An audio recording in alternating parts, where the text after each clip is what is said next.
Hello everybody and welcome to today's class.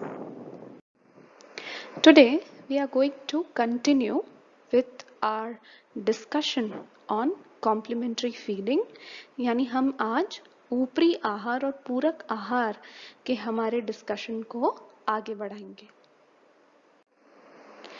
सबसे पहले हम पहले किए गए ऊपरी आहार के डिस्कशन का एक रीकैप लेंगे और फिर हम कुछ घरेलू रेसिपीज के बारे में जानेंगे जिसके माध्यम से हम एक पौष्टिक और साफ स्वच्छ ऊपरी आहार घर पर ही आसानी से बना सकें।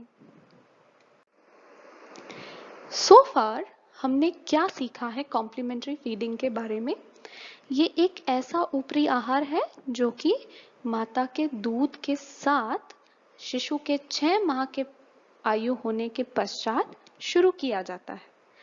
यह माता के दूध की जगह कतई नहीं लेता, अपितु माता का दूध का सेवन करने के पश्चात जो बच्चे की पोषण संबंधी आवश्यकताएं अधूरी रह जाती हैं, उनकी पूर्ति करने के लिए दिया जाता है। एक अच्छा कॉम्प्लीमेंट्री फीडिंग सही फ्रीक्वेंसी वाला, करेक्ट डेंसिटी, सही मात्रा में अच्छे तरीके से उपयोग में लिया गया और अच्छी तरीके से खिलाया गया भोजन होता है। सही फ्रीक्वेंसी यानी बच्चे को 6 माह की आयु पर दिन में 2 बार दिया जाने वाला पूरक आहार, जो कि 3 से 4 बार दिया जाता है जब बच्चा 7 से 8 माह की आयु को पाता है, और 3 से 4 बार के साथ कोई और स्नैक या फिंगर फूड अवेलेबल कराया जाता है जब बच्चा 9 से 12 महीने की आयु में होता है, और 1 साल पश्चात बच्चे को 3 से 4 बार ऊपरी आहार और 2 बार फिंगर फूड या स्नैक का सेवन कराया जाता है। डेंसिटी की बात करें तो ऐसा ऊपरी आहार जो सही तरलता का हो यानी सही कंसिस्टेंसी का हो।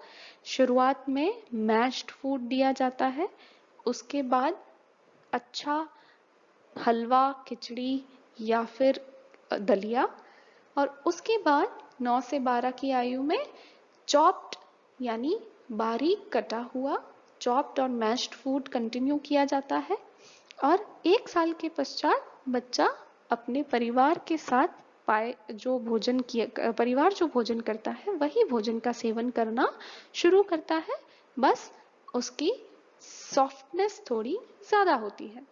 इसी के साथ ही ऐसा पूरक आहार जो सभी पोषक तत्वों की आपूर्ति आवश्यकता अनुसार करे। तीसरी जो क्वालिटी है कॉम्प्लीमेंट्री आहार की, वह है कि जैसे जैसे बच्चे की 6 माह पश्चात आयु बढ़ती जाती है वैसे वैसे कॉम्प्लीमेंट्री फूड की भी मात्रा बढ़ाई जाती है ताकि बच्चे की बढ़ती हुई पोषण संबंधी आवश्यकताओं की पूर्ति सफलतापूर्वक की जा सके। 6 माह की आयु पर बच्चे को 2 से 3 चम्मच हर मील के साथ यानी हर मील के रूप में कॉम्प्लीमेंट्री आहार दिया जाता है। 7 से 8 माह की आयु में बच्चे को 2/3 कप कॉम्प्लीमेंट्री आहार एक बार में दिया जाता है। एक कप को हम तकरीबन 250 मिलीलीटर का मानते हैं क्षमता का। 9 से 12 में भी हम हर मील के साथ 2/3 कप देने की कोशिश करते हैं कॉम्प्लीमेंट्री आहार की, और 1 साल के पश्चात हम पूरा 1 कप कॉम्प्लीमेंट्री आहार बच्चे को हर मील के साथ अवेलेबल करवाते हैं। इसके साथ ही बाकी बिंदु कि कॉम्प्लीमेंट्री आहार एकदम साफ सुथरा, सही, वैरायटी से भरपूर यानी विभिन्नता लिए हुए हर किस्म के भोज्य समूह के भोजन को मिश्रित किए हुए और बिना किसी संक्रमण और गंदगी के साफ सुथरे वातावरण में बनाए गए भोजन को ही हम सही कॉम्प्लीमेंट्री आहार की श्रेणी में रखते हैं। सही आहार बना लेने के बाद यह उतना ही आवश्यक है कि बच्चे को पूरे इंटरेस्ट और क्रिएटिविटी के साथ कॉम्प्लीमेंट्री आहार दिया जाए, ताकि बच्चा आपकी मेहनत से बनाए हुए पौष्टिक आहार को चाव से सेवन करे और एक्सेप्ट करे। बच्चे में एक्टिवली यदि हम कॉम्प्लीमेंट्री आहार का सेवन करवाते हैं, तभी जाकर बच्चा उसे सफलतापूर्वक एक्सेप्ट करता है और अपनी स्वास्थ्य को मेंटेन करता है। एक आइडियल यानी एक आदर्श ऊपरी आहार पोषक तत्वों से भरपूर होता है। ऐसा आहार जिसमें उचित मात्रा में ऊर्जा, प्रोटीन, सूक्ष्म पोषक तत्व जैसे कि iron, zinc, calcium, vitamin A, vitamin C, लौह तत्व, फॉलिक एसिड आदि का समावेश हो। न्यूट्रिएंट्स से रिच यदि पोषक तत्वों से भरपूर यदि आपका ऊपरी आहार नहीं है, तो केवल अधिक मात्रा में सेवन करवाने से भी आप बच्चे को कुपोषण जैसे गंभीर और खतरनाक रोग से सुरक्षा नहीं दे पाएंगे। ऊपरी आहार उपलब्ध कराने का उद्देश्य यही है कि बच्चे की जिस तीव्र गति से विकास हो रहा है, वृद्धि हो रही है, उसे पोषक तत्व सपोर्ट करें और बच्चा कुपोषण से बचा रहे। एक ऊपरी आहार को आइडियल उसकी क्लीनलीनेस और सेफ्टी भी बनाती है, यानी वह ऊपरी आहार आदर्श होता है जो साफ सुथरे वातावरण में बना हो, जिसमें किसी भी किस्म का कोई भी केमिकल, विषाक्त तत्व या फिर कोई जीवाणु, कीटाणु ना हो। साथ ही हमें यह भी ध्यान रखना है कि बच्चे को वही ऊपरी आहार दें जिसमें कड़े या बड़े टुकड़े ना हो, वह सॉफ्ट हो, मुलायम हो और अच्छे से मैश किया हुआ हो। और यह भी ध्यान रखना है कि ऊपरी आहार ना तो ज्यादा ठंडा हो, ना ही ज्यादा गर्म हो। ऊपरी आहार को बनाते समय इस बात का भी ध्यान रखें कि वह बहुत ज्यादा नमकीन और बहुत ज्यादा मसालेदार नहीं होना चाहिए। उसका स्वाद संतुलन लिए हुए होना जरूरी है। और सबसे बड़ी बात, वह ऊपरी आहार सर्वोत्तम माना जाता है जो आपके आसपास लोकली मिलने वाले आइटम्स और भोज्य समूह से, भोज्य पदार्थों से बना है, जो लोकली अवेलेबल हो, चीप हो, यानी आसानी से बिना ज्यादा पैसा खर्च किए आप उसे अफोर्ड कर सके, आसानी से बना सके, लाइकेबल यानी पसंद आने जैसा हो और इजी टू ईट हो, यानी बच्चा उसे आसानी से सेवन कर सके। तो हमें एक आदर्श कॉम्प्लीमेंट्री फीड बनाना सीखना है जो पोषक तत्वों से भरपूर हो, साफ सुथरा हो, स्वाद में संतुलित हो और आसानी से बनाया, पकाया और खाया जा सके। अब देखते हैं कॉम्प्लीमेंट्री फीड के कंपोनेंट्स, यानी क्या क्या भाग हैं। कौन से भोज्य समूह को मिलाकर हम एक अच्छा कॉम्प्लीमेंट्री फूड बना सकते हैं? इस प्रश्न का उत्तर है, हम सभी भोज्य समूहों को समाविष्ट करके ही एक अच्छा ऊपरी आहार तैयार कर सकते हैं। सभी पोषक तत्व सभी भोज्य समूहों के समावेश से ही इंश्योर हो सकते हैं, सुनिश्चित हो सकते हैं। सबसे पहले बात करते हैं सीरियल्स यानी अनाज की और मोटे धान की। सीरियल्स तो हमारे दैनिक आहार का हिस्सा है। हम दाल, चावल, माफ कीजिए, गेहूं, चावल और पोहा, सूजी, इन सबको बखूबी जानते हैं। परंतु हम बाजरा, ज्वार, रागी, ये जो पोषक तत्वों से भरपूर मोटे धान हैं यानी मिलेट्स हैं, इनको हमें दोबारा से हमारे दैनिक जीवन शैली में, दैनिक आहार का हिस्सा बनाने की जरूरत है। तो हर कोई पोषक तत्व हमें मिले, इसलिए हमें यह सुनिश्चित करना होगा कि हम हमारे अनाजों पर निर्भरता को कम करें और ज़्यादा से ज़्यादा मोटे धान यानी मिलेट्स को भी हमारे दैनिक आहार में इंक्लूड करें। आमतौर पर भारतीय परिस्थितियों में कॉम्प्लीमेंट्री फूड का आधार सीरियल्स यानी अनाज ही होते हैं। हमारे क्योंकि स्टेपल डाइट में एज अ स्टेपल जो दैनिक रूप से हम जिस पर आधारित डाइट कंज्यूम करते हैं वो आधार हमारा अनाज से बनता है, इसलिए अनाज को समाविष्ट करना बहुत जरूरी है। दूसरा सबसे बड़ा हिस्सा है दालें यानी पल्सेस। ये साबुत दलहन भी हो सकता है जैसे कि मूंग बीन या साबुत चना, चवला, राजमा आदि, और हम दालों का भी उपयोग कर सकते हैं, चना दाल, मूंग दाल आदि। पल्सेस हमें बहुत अच्छी मात्रा में प्रोटीन अवेलेबल कराते हैं जिससे बच्चे की शरीर को बनने में मदद मिलती है। बच्चा स्वस्थ रूप से अपनी मांसपेशियां, अपनी हड्डियां, त्वचा आदि हर हिस्सा अच्छे तरीके से विकसित कर पाता है। इसके बाद हमें ध्यान रखना है कि ऊपरी आहार में दूध से बने पदार्थ और यदि आप मांसाहारी हैं तो मांस, मछली, अंडे को भी समावेश अवश्य करें। दूध, पनीर, दही, छाछ आदि से बच्चे को प्रचुर मात्रा में कैल्शियम मिलेगा, अच्छा प्रोटीन मिलेगा और वसा भी मिलेगी। ये तीनों बच्चे के सही विकास के लिए अति आवश्यक हैं।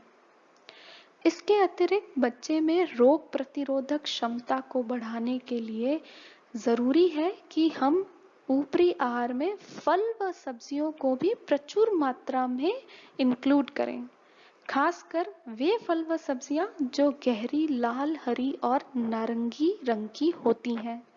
इसके अलावा हरी पत्तेदार सब्जियों को भी अवश्य रूप से समाविष्ट करना चाहिए और रूट्स एंड ट्यूबर्स यानी जमीकंद जैसे कि आलू, स्वीट पोटैटो यानी शकरकंद को भी हमें जरूर इंक्लूड करना चाहिए। तो फ्रूट्स एंड वेजिटेबल के माध्यम से हम आहार में विटामिन्स और मिनरल्स को इंक्लूड कर पाते हैं, इसे और भी ज्यादा न्यूट्रिशियस बना पाते हैं। इसके अलावा हमें नट्स और ऑयल सीड्स यानी सूखे मेवों को भी अवश्य रूप से इंक्लूड करना चाहिए, जिसमें खासकर आप मूंगफली और तिल को उपयोग में लेकर काफी पौष्टिक ऊपरी आहार बना सकते हैं। इसके अलावा यदि आप अफोर्ड कर सकते हैं, यूज कर सकते हैं, तो बादाम, अखरोट, काजू आदि को भी इंक्लूड करें, परंतु नट्स यानी सूखे मेवों के समय हमें पहले यह सुनिश्चित करना आवश्यक रहता है कि बच्चे को उनसे किसी किस्म की एलर्जी तो नहीं है। यह सुनिश्चित करें कि बच्चे को हर सूखा मेवा सूट कर भी रहा है अथवा नहीं। यदि बच्चा आसानी से इनका सेवन कर पा रहा है तो ये बच्चे को बहुत ही अच्छी मात्रा में प्रोटीन और विटामिन ई प्रोवाइड करते हैं। इसके साथ ही बी कॉम्प्लेक्स विटामिन भी बहुत अच्छी मात्रा में नट्स के सेवन से बच्चे को उपलब्ध हो सकते हैं। पिछली डिस्कशन में हमने ये जाना था कि ऊपरी आहार में हमें एनर्जी डेंसिटी बढ़ानी होती है, यानी उसे ऊर्जा से भरपूर करना होता है। वह इसलिए क्योंकि हम जानते हैं कि बच्चे की विकास की दर काफी ज्यादा तीव्र है किसी भी वयस्क की तुलना में।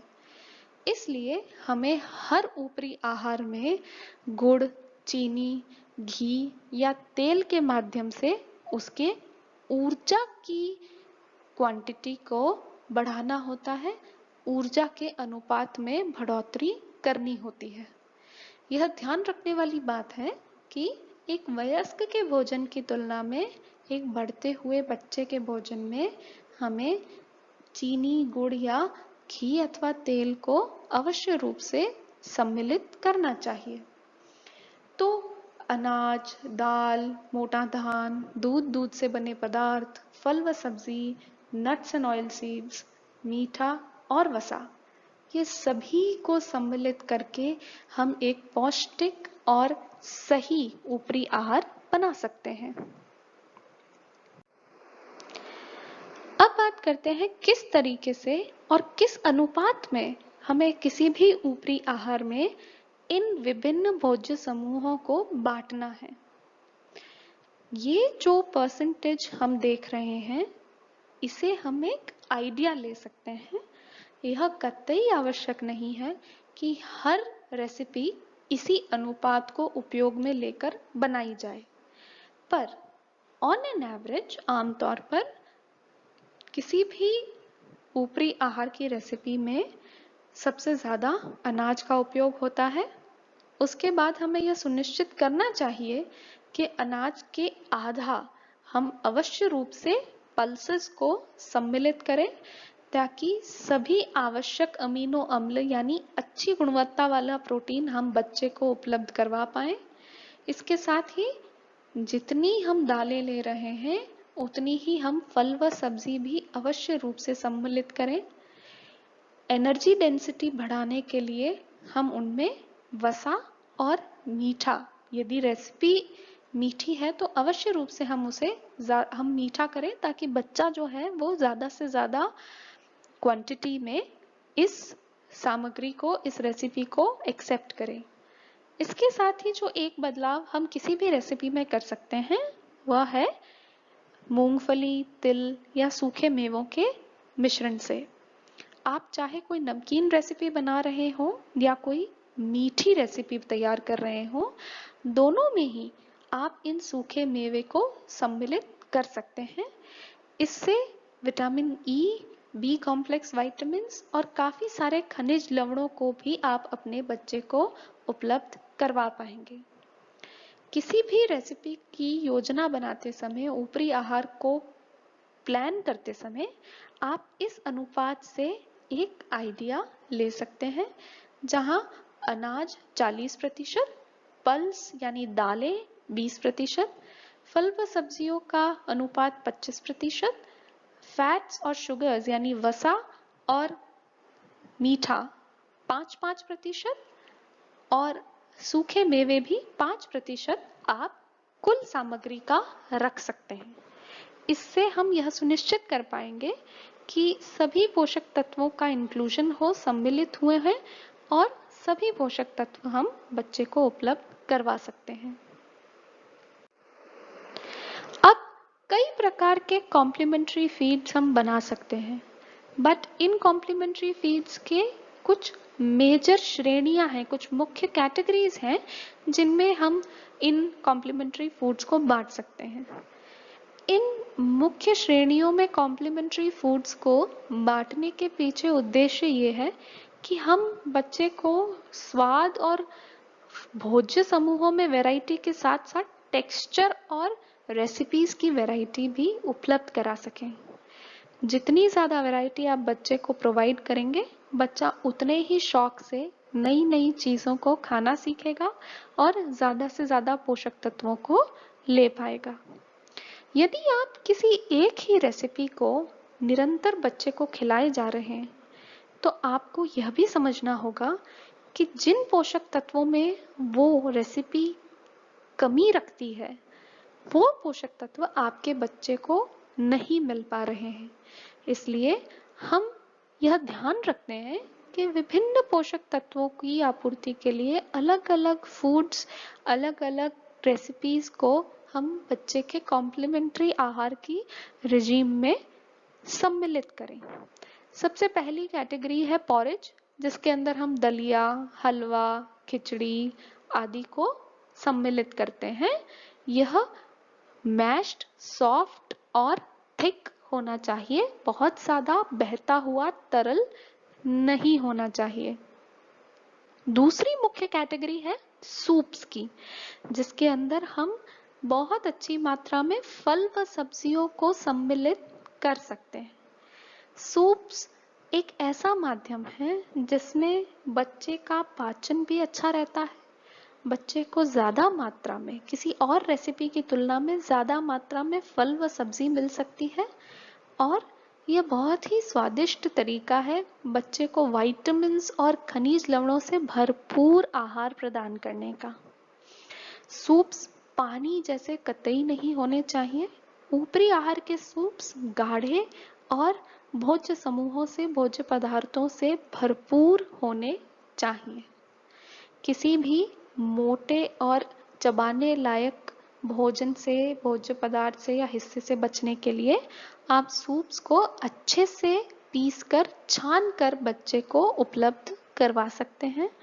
जितना ज्यादा गाढ़ा आप सूप रखेंगे उतना ही ज्यादा भोज्य पदार्थ और पोषक तत्व बच्चे के शरीर में जा पाएगा, बच्चा सेवन कर पाएगा। वैरायटी बढ़ाने का एक और तरीका होता है फ्रूट्स को मैश या प्योरे करके, यानी पीस कर प्यूरी फॉर्म में दे सकें, या फिर स्वाद बढ़ाने के लिए फ्रूट जूसेस भी आप प्रोवाइड कर सकते हैं, जिसे चम्मच और कटोरी के माध्यम से आप बच्चे को पिलाएं। इसके अलावा जैसा कि हमने पढ़ा था कि 9 से 12 की उम्र में हम बच्चे को कॉम्प्लीमेंट्री आहार के साथ दिन में 1 बार और 12 माह होने के पश्चात दिन में 2 बार कोई ना कोई स्नैक या फिंगर फूड भी अवश्य देते हैं। यह चौथी कैटेगरी उसी स्नैक्स की है जो हम बच्चे को ऊपरी आहार के साथ खाने में वैरायटी और ऊपरी आहार की मात्रा में बढ़ोतरी के लिए उपलब्ध करवाते हैं। तो आप बच्चे को एक पूरे दिन में हलवा, दलिया, खिचड़ी, सूप, मैश्ड या प्योरे किए हुआ केला, पपीता और कोई पौष्टिक लड्डू, बर्फी, चीला आदि खिला सकते हैं। आइए अब हम कुछ उदाहरण लेते हैं जिनको देखकर हम यह जान पाएंगे कि हम खुद भी कितने तरीकों से अलग अलग भोज्य पदार्थों को लेकर कितनी मात्रा से एक सही ऊपरी आहार तैयार कर सकते हैं। इसके लिए सबसे पहले देखते हैं पॉरेज यानी दलिया, हलवा, खिचड़ी की श्रेणी में आने वाले ऊपरी आहार। उदाहरण के रूप पर यदि दलिये को ऊपरी आहार के रूप में हमें बनाना है तो हम दलिया 25 ग्राम लेंगे, मूंग दाल 20 ग्राम लेंगे, दूध 60 ml, चीनी 30 ग्राम, घी या तेल 15 ग्राम। अगर आपको अंदाजा लेना है तो एक छोटा चम्मच 5 ग्राम का होता है, एक बड़ा चम्मच 15 ग्राम का होता है। यानी इस रेसिपी में हम एक बड़ा चम्मच घी अथवा तेल लेंगे और 6 छोटे चम्मच चीनी लेंगे। इसी के साथ आप एक कटोरी, जैसे हम एक बोल कहते हैं, वो आमतौर पर 200 से 250 ml तक की हम मानते हैं। एक कप को हम 250 ml का मानते हैं। एक ग्लास जो एक स्टैंडर्ड साइज की ग्लास होती है उसे भी हम 250 ml का मानते हैं। तो आप उस हिसाब से 60 ml नाप सकते हैं। ये सामग्री और उनकी मात्रा अंदाजा लगाने के लिए सही रहेगा। जब आप और भी कोई रेसिपी को प्लान करते हैं तो इस तरीके से आप इतनी सामग्री को ले सकते हैं। एक बार में जब बच्चा ऊपरी आहार लेना शुरू करता है तो बहुत ही कम कैपेसिटी, उसके पेट की चीजों को लेने की कैपेसिटी बहुत ही कम होती है। तो आप शुरुआती समय में आधी कटोरी से ज्यादा बच्चे का पेट क्षमता नहीं रखता उसे स्टोर करने की। इसलिए आप सामग्री उस हिसाब से लीजिए ताकि बच्चा पूरी आपकी रेसिपी खा भी ले और आपके किसी भी सामान की हानि ना हो, वेस्टेज ना हो। तो इस पौष्टिक दलिये को बनाने के लिए हम पहले दलिये को एक पैन में सेकेंगे। उसके बाद जब वो थोड़ा सिक जाएगा उसके अंदर दाल डालकर आगे भी उसको सेकते रहेंगे जब तक उसमें हल्का भूरापन नहीं आ जाता। फिर हम उसके ऊपर पानी डालेंगे और जब तक वह सॉफ्ट ना हो जाए तब तक उसे पकाते रहेंगे। पकने के बाद हम उसके अंदर दूध, चीनी और घी डालेंगे और सर्व कर देंगे, बच्चे को खिला देंगे। आप हमेशा ध्यान रखिएगा कि उबालने और पकाने की प्रक्रिया अगर आप प्रेशर कुकर में करते हैं तो पोषक तत्वों की हानि होने से और भी ज्यादा बचा सकते हैं, या फिर अगर प्रेशर कुकर नहीं है तो ढक्कन लगाकर अवश्य पकाएं। खुले ढक्कन में या खुले पैन में आप पकाएंगे तो कई ऐसे जल में घुलनशील पोषक तत्व होते हैं जो भाप के साथ खत्म हो जाते हैं, जिनकी हानि हो जाती है। एक दूसरा उदाहरण पॉरेज का है, उपमा, जिसके अंदर हम सूजी, टमाटर, आलू, मटर, फूल गोभी, प्याज, हरा धनिया, कड़ी पत्ता, दाल, मिर्च, मसाले आदि के माध्यम से कितने सारे भोज्य पदार्थों को कम कम मात्रा में लेकर एक परम पौष्टिक उपमा तैयार कर सकते हैं। टमाटर, मटर, गोभी, ये सभी हमें बहुत अच्छी मात्रा में विटामिन्स प्रोवाइड करते हैं। इसी के साथ ही आलू, सूजी हमें अच्छी मात्रा में कार्बोहाइड्रेट और ऊर्जा प्रोवाइड करते हैं। घी और तेल भी अच्छी मात्रा में वसा के माध्यम से ऊर्जा उपलब्ध करवाता है। दालों से हमें प्रोटीन मिलता है।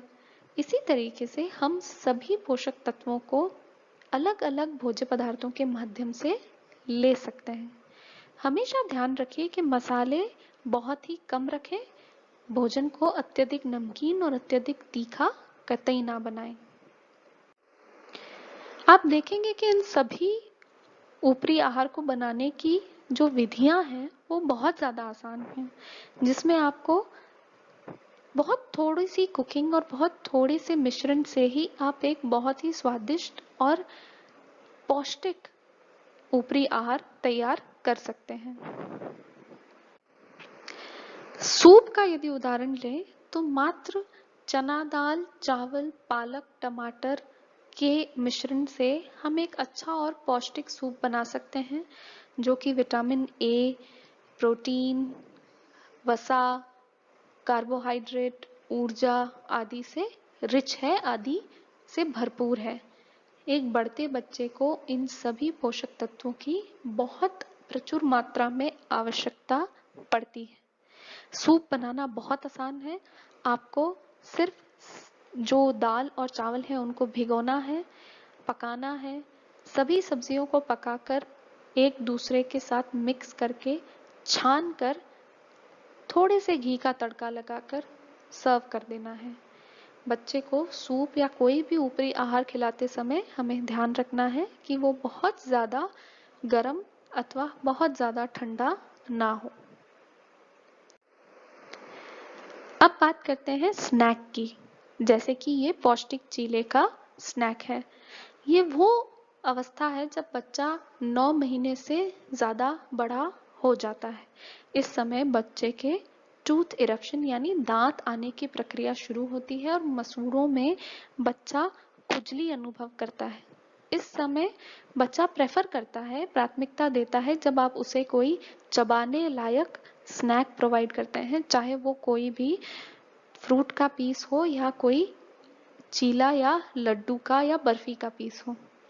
चीला बनाने के लिए हमें सिर्फ कुछ इंग्रेडिएंट सामग्री की आवश्यकता पड़ती है। आटा, बेसन, पालक, गाजर, ये वैसी सामग्रियां हैं जो हमारे घरों में आसानी से उपलब्ध हो जाती हैं और हमारे आसपास की मंडियों में भी वो सब्जी, मौसमी सब्जी आराम से मिल जाती है।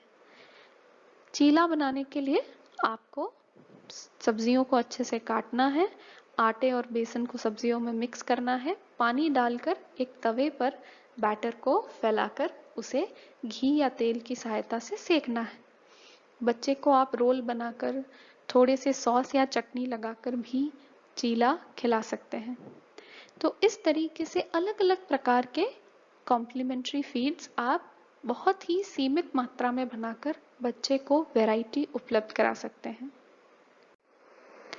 इसके अलावा पौष्टिक लड्डू बना सकते हैं जिसमें सूजी, बेसन, तिल, दूध, गुड़ और घी हो।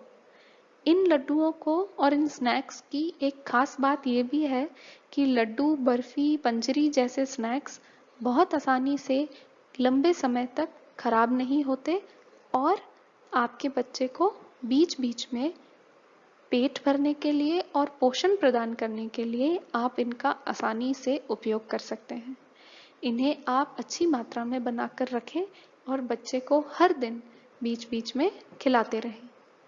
इन स्नैक्स से बच्चे को जो पोषक तत्व वो फ्रेश फूड से नहीं ले पा रहा, उसको भी प्राप्त करेगा। जैसे तिल के माध्यम से हम विटामिन B3, प्रोटीन बहुत अच्छी मात्रा में दे सकते हैं। बेसन भी प्रोटीन का अच्छा स्रोत है। सूजी से हमें अच्छी मात्रा में कार्बोहाइड्रेट मिलेगा। दूध से प्रोटीन और कैल्शियम मिलेगा। गुड़, यदि आपने अच्छा देशी काला गुड़ लिया है तो वो आपको अच्छी मात्रा में लौह तत्व उपलब्ध कराएगा और घी और तेल से बच्चा अच्छी मात्रा में वसा और ऊर्जा प्राप्त करेगा। तो आप देखेंगे कि हर सामग्री का अपना कोई ना कोई उद्देश्य है।